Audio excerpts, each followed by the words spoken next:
Tiffany Johnson and her husband JJ were enjoying a day of snorkeling while on a cruise, but he started feeling sick and headed back to the boat.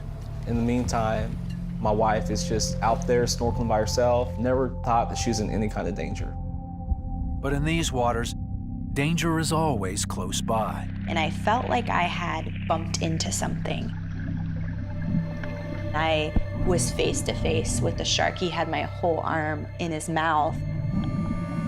I remember the sound of me screaming through the snorkel tube. Tiffany was in a fight for her life. I felt the strength of the Lord just come out from inside of me and give me the strength to fight. And I remember thinking, no, I'm not gonna die here. You are not gonna take my life. So I started to yank harder. When I yanked the last time, his jaws opened up. And I remember when my arm popped out, I looked at it and I was just in shock because it was completely gone. That's when I hear Tiff scream. And she screamed, help me, Jesus." And I remember looking at her. Half of her right arm was gone. And it's just mangled, mangled stump. And I see blood everywhere, all around her. I screamed, "Baby," and I jumped off the boat after her. And the first thing that I heard her doing was praying. The boat's captain threw out a rope, and JJ and Tiffany pulled themselves in. The moment I hit that boat, the peace of the Lord was so strong. It was like a tangible cloud, a presence that I have never felt before. As the boat sped back towards the dock, JJ made a tourniquet out of a towel, trying to stem the flow of blood from Tiffany's arm. I just laid my head on his lap and I just began to pray in the Holy Spirit, praying for my husband to give him strength. And I prayed for my kids. I prayed in that boat that God would use this for his glory. That was the only time that I felt like, oh my gosh, my wife could die on me.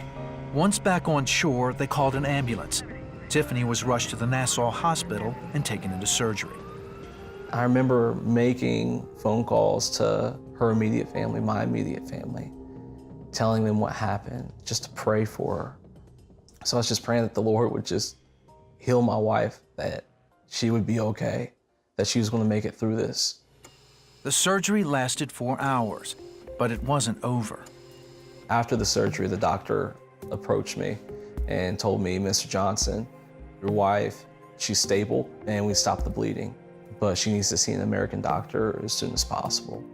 Without proper and immediate care, Tiffany could lose what was left of her arm, or worse, develop a life-threatening infection. But they really just did not have the resources like we do here. And so I was in a lot of pain. But getting back to America wasn't so easy. We knew that we needed an act of God and a miracle for us to get back. Their only option was to hire a medevac crew that would fly them from Nassau back to the States. It cost $16,000 for the medevac flight. The medevac company told JJ, if we don't get this pre-approved, chances are it's gonna be an out-of-pocket expense. JJ was more than willing to pay, but the couple still prayed for another miracle. 2 hours later, they got a call from the medevac company. "You don't have to worry about one penny of it, we'll take care of it." And I remember JJ hanging up the phone and just bawling. Less than 24 hours later, Tiffany and JJ landed in Charlotte, where an ambulance was waiting. It's just incredible just to see how God moved the mountains for us to get back home. And we didn't waver on our faith. We just knew that he was going to come through. Tiffany never fought infection and had 2 more successful surgeries, one of which was an innovative nerve transfer surgery that allowed her to control a prosthetic arm.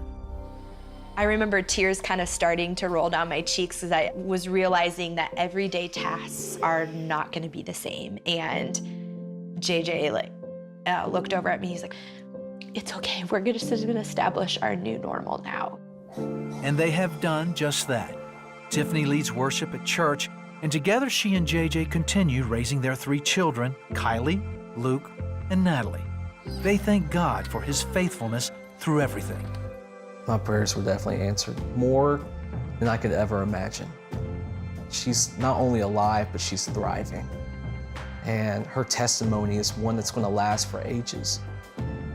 The tears I cry are not of depression and frustration and why me. They're tears of gratitude that I'm even here. Like I shouldn't even be alive. So it's just a limb.